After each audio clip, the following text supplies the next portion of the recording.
Hai, apa kabar? Nama saya Nico Omerion Kere, VP Research and Analysis di PT Valburi Asia Futures. Welcome to Platon Market Update. Hari ini saya ingin menyampaikan laporan research terbaru kami mengenai Is the bear market in oil already over? Di mana kita akan melihat bersama-sama apakah level terendah di pasar minyak telah tercapai atau tidak. Oke, berhubungan saya terakhir kali bikin video mengenai pasar minyak sekitar sebulan yang lalu, saya memutuskan untuk kembali membuat suatu update di mana kita akan melihat bersama-sama apakah bear market di pasar minyak telah selesai atau tidak.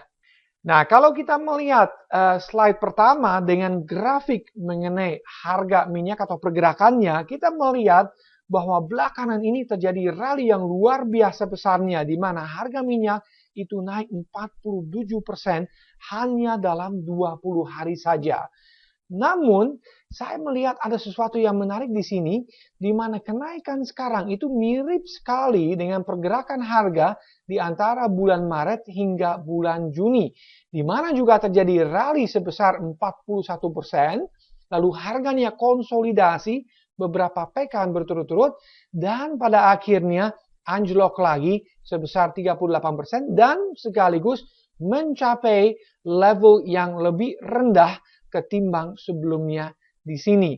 So, pertanyaan sekarang adalah apakah ini akan terulang kembali di mana kita mengalami rally sebesar 40%, lalu kita konsolidasi di level sekarang di antara sekitar 36 hingga 40 dolar per barrel, dan pada akhirnya kalau tidak bisa naik lebih lanjut, kita pada akhirnya anjlok lagi. So, we will see beberapa pekan ke depannya apakah ini akan kembali terulang polanya atau tidak.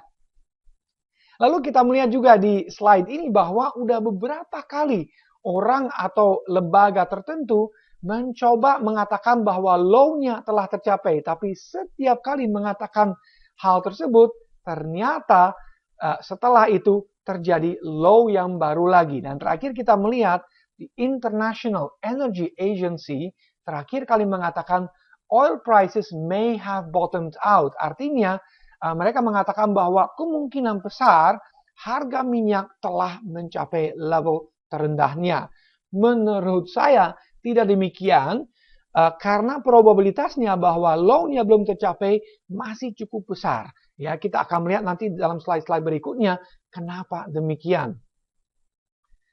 Nah, lalu kita juga harus menjawab pertanyaan terlebih dahulu, kenapa harga minyak melonjak naik beberapa pekan terakhir ini? Ternyata itu berhubungan erat dengan positioning dari beberapa hedge funds yang punya posisi short begitu banyak, dan pada akhirnya mereka harus menutupi posisi mereka dengan posisi long atau posisi beli. Ya, kalau di futures market selalu kalau kita buka posisi jual, kita harus menutupinya dengan posisi beli dan sebaliknya. So, kita melihat ketika hedge funds menutupi posisi short mereka beli, dan tentunya harga minyak itu naik. Nah, kejadian yang sama kembali lagi terjadi bulan April hingga bulan Juni tahun yang lalu, di mana kita melihat begitu banyak posisi short perlu ditutupin oleh hedge funds, dan pada saat yang sama tentunya harga minyak itu naik lalu berkonsolidasi, dan ketika tidak ada bahan bakarnya istilahnya lagi, minyak turun lagi. So we will see apakah kejadian yang sama akan kembali terulang. Lalu tidak hanya hedge funds mengalami hal yang ini, tetapi juga ETFs atau Exchange Traded Funds, itu semacam reksadana yang punya underlying product minyak, di mana mereka juga punya posisi short yang demikian banyak, dan posisi short kita melihat di sini bulan Januari itu melonjak dalam sebulan 300%. Nah, oleh karena itu mereka juga terpaksa menutupi posisi short, dan sekarang kembali ada di level yang sama dengan sekitar bulan Desember ya. So, sekarang perbandingan di antara long dan short kembali normal. Oleh karena itu juga saya pikir upside-nya untuk harga minyak cenderung terbatas pada saat ini berhubungan dengan posisi short yang sudah sebagian besar ditutupin. Nah, lalu kita melihat juga bahwa ada pembicaraan bahwa produksi yang ada sekarang akan dibekukan di level yang ada pada saat ini gitu. Tapi kita melihat juga itu sama sekali tidak akan mengurangi supply surplus yang ada pada saat ini. Lalu ada juga statement dari Menteri Perminyakan di Arab Saudi, Ali Al-Naimi, yang mengatakan there is no sense in wasting our time in seeking production cuts because that will not happen. Dan saya setuju dengan hal ini. Production cuts atau pemangkasan produksi itu sama sekali tidak akan terjadi. Kenapa? Karena tidak ada kebersamaan di antara anggota OPEC pada saat ini. Di mana yang satunya bilang, ya kita harus memangkas produksinya, tapi yang lain bilang, oh saya tidak mau ya. Dan kenapa demikian? Kita melihat di slide berikutnya, bahwa sebetulnya kelebihan produksi itu bukan berasal dari Arab Saudi, juga bukan dari Rusia. Tapi ternyata yang menambah produksinya paling banyak di antara Januari tahun 2014 dan Januari tahun ini adalah Amerika Serikat dan Kanada yang menambah produksinya 1,9 juta barrel per hari. Nah, kita melihat tentunya di Amerika Serikat itu berasal dari shale oil dan Kanada dari oil sands. Ya. Jadi sekali lagi mereka justru menambah 1,9 juta barrel per hari. Lalu juga ada Irak yang menambah cukup banyak minyaknya, yaitu 1,7 juta barrel per hari. Kalau kita melihat mereka berdua aja, US dan Kanada, ditambah Irak menambah 3,6 juta barrel per hari. Sedangkan Arab Saudi dan Rusia hampir sama sekali tidak ada penambahan minyak. Jadi kalau misalnya Arab Saudi dan Rusia mengatakan sebetulnya bukan kita yang harus mengurangi produksi minyak, tetapi yang lainnya, mereka punya sebetulnya hak untuk mengatakan itu karena bukan mereka yang pelakunya. Nah, lalu kita melihat juga Iran tentunya juga mengatakan saya sama sekali tidak mau mengurangi produksinya. Kenapa demikian? Karena saya sebelumnya kena sanksi dari Amerika Serikat di mana saya tidak bisa produksi minyak di tingkat maksimal dan juga tidak bisa ekspor minyak saya sendiri gitu. So, oleh karena itu mereka mengatakan, maaf, tetapi production freeze atau pembukuan produksi di level yang sekarang itu sebetulnya ridiculous atau konyol menurut mereka. Ya, karena kalau mereka dipaksa untuk mengurangi produksi itu tidak masuk akal. Ya, karena mereka baru saja mulai menaikkan produksinya. Sekarang sebagai catatan saja, mereka produksi pada bulan Januari 2016 sekitar 2,93 juta barrel per hari.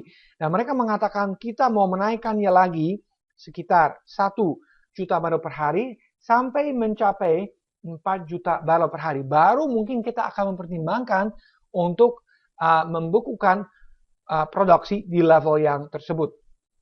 Nah, lalu ada juga statement yang baru saja keluar dari Menteri Perminyakan dari Iran, dari Bijan Sangange. Dia mengatakan, they should leave us alone as long as Iran's crude oil has not reached 4 million. We will accompany them afterwards. So, sekali lagi kita melihat bahwa sama sekali tidak ada unity atau kebersamaan di antara anggota OPEC, di mana ada berbagai suara yang berbeda. Di mana sebagian mengatakan yes kita harus membekukan produksi minyak di level yang sekarang, tapi ada yang lain juga mengatakan tidak. Misalnya tadi kita melihat Kanada, Amerika Serikat, Irak dan juga Iran mengatakan kita tidak mau membekukan produksi minyak atau bahkan memangkasnya. Itu sama sekali tidak dibicarakan pada saat ini. So kalau orang misalnya mengatakan oh harga minyak sekarang naik karena akan dibekukan atau dipangkas, itu sama sekali tidak benar. Nah, lalu kita melihat juga stok minyak di Amerika Serikat itu makin membengkak, makin naik. Oleh karena itu juga saya mengatakan jangan mengharap harga minyak yang jauh lebih tinggi ketimbang level sekarang gitu. Itu sama sekali tidak masuk akal. Karena kita melihat makin inventory atau stoknya naik, makin harga akan tertekan. Nah, kita melihat ini menarik sekali bahwa rata-rata stok minyak di Amerika Serikat itu berada di antara 350 hingga 400 juta barrel. pada saat misalnya 2010 sampai 2014, level tersebut itu bertahan seperti itu. Tetapi 2015 mulai membengkak inventory-nya, apalagi 2016. Kita melihat sekarang misalnya, level inventory itu sudah berada 162 juta barrel di atas rata-rata pada tahun 2010-2014. Dan juga sekarang sudah 74 juta barrel di atas level tahun yang lalu. So kita melihat masih naik dengan cepat sekali dan maksimum kapasitasnya di Amerika Serikat hanya sekitar 550 sampai 600 juta barrel. Dengan kata lain kita melihat bahwa hampir semua tangki-tangki minyaknya sudah terisi pada saat ini di Amerika Serikat. Bahkan ada seorang eksekutif dari perusahaan minyak mengatakan, jangan-jangan kalau misalnya semua tangki minyak penuh dengan minyak, kita harus mulai mengisi kolam renang dengan minyaknya katanya. So, situasinya itu sungguh parah pada saat ini ya. Nah, lalu kita melihat juga korelasi di antara stok minyak di Amerika Serikat dan harga minyak di pasar internasional itu erat sekali.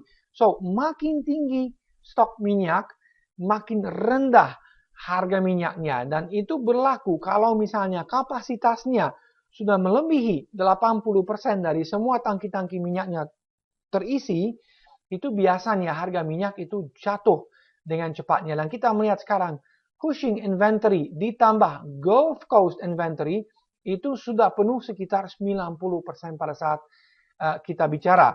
Dan jangan salah, kedua tempat tangki-tangki minyak ini mewakili 70% dari semua penyimpanan minyak di Amerika Serikat. So, kita melihat dua tempat ini boleh dikatakan mewakili penyimpanan minyak di Amerika Serikat. So, again, kalau kita melihat misalnya tempat ini terisi lebih dari 80%, jangan harap sekali-kali bahwa harga minyak itu akan melonjak naik.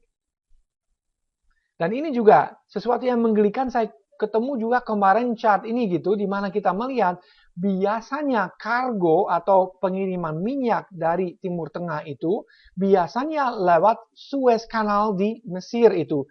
Dan itu memakan waktunya sekitar 15-20 hari sampai tiba di pelabuhan-pelabuhan di Eropa.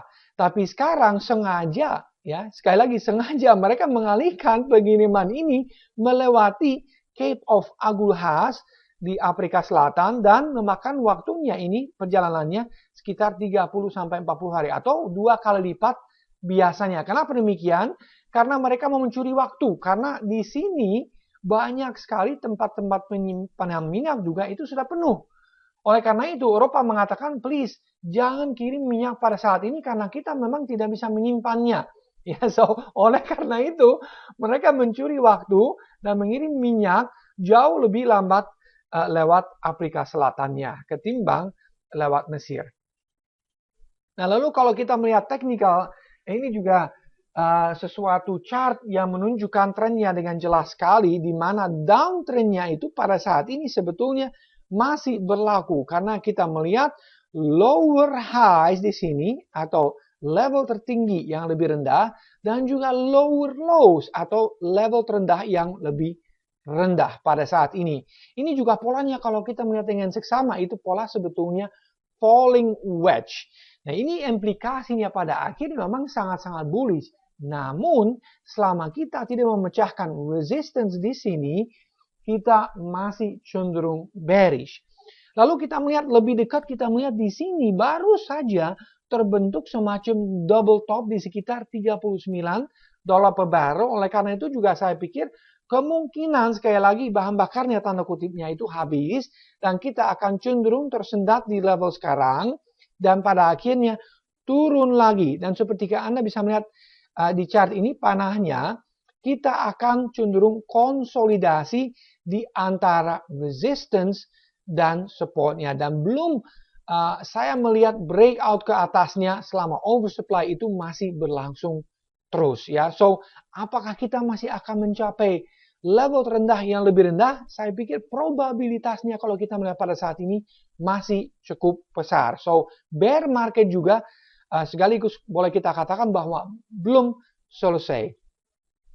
Nah, lalu kita melihat long term chart, ini weekly chart dari minyak ini, kita melihat bahwa kemungkinan besar sekali lagi masih ada satu wave turun lagi. Setelah itu baru kita akan naik lagi dan pada akhirnya mencapai higher high ketimbang tahun 2008 ketika harga minyak mencapai $147 per barrel. Saya pernah mengatakan juga mungkin dalam video-video sebelumnya bahwa saya pikir beberapa tahun ke depannya nanti kita akan mencapai lebih dari $200 per barrel. Kenapa demikian? Karena makin lama harga minyak rendah, makin banyak produksi yang akan hilang dari pasar dunia, dan oleh karena itu juga oversupply yang berlaku pada saat ini akan menjadi undersupply, di mana permintaan akan jauh melebihi persediaan minyaknya nanti beberapa bulan bahkan tahun ke depannya. So perhatikan ini dengan seksama, makin lama ini bertahan itu akan makin bagus untuk harga minyak nanti ke depannya, di mana kita nanti akan melonjak naik. Tapi untuk sementara waktu perhatikan juga kita masih belum selesai penurunannya pada saat ini. Nah, saya setuju banget dengan quote atau kutipan dari Art Berman yang merupakan petroleum geologist and professional speaker. Dia mengatakan sesuatu yang bagus sekali dan saya setuju banget dengan beliau. Dia mengatakan, a return to the grim reality of oversupply and the weakness of the world economy could push prices well into the 20s. So dengan kata lain, kalau kita memperhatikan oversupply yang masih berlangsung terus dan pada saat kita bicara masih ada oversupply sebesar 2 juta barrel per hari. So every day, setiap hari kita menambah stok minyak di dunia ini. So selama itu masih berlangsung terus, ditambah lagi dengan perekonomian dunia yang makin melemah ke depannya, itu berarti kita masih akan turun lagi harga minyaknya dan sekali lagi juga kita bisa turun di bawah 26 dolar per barrel yang pada saat ini merupakan level terendahnya. So we will see apakah itu akan terjadi beberapa pekan ke depan. Jadi untuk merangkum kembali, kita tadi melihat bahwa selama oversupply yang luar biasa ini masih bertahan di pasar minyak, saya rasa agak sulit harga minyak itu naik lebih lanjut di atas $40 per barrel. Tadi kita melihat juga secara teknikal bahwa kita berada di dalam downtrend dan selama resistance belum pecah, kita masih cenderung akan turun lagi. Dan tadi juga saya sampaikan bahwa low kemungkinan besar belum tercapai di pasar minyak karena masih ada satu gelombang turun lagi. So kemungkinan besar kita masih akan memecahkan low yang sebelumnya di $26 per barrel. Sekian dari saya untuk saat ini. Sampai jumpa di video komentar berikutnya.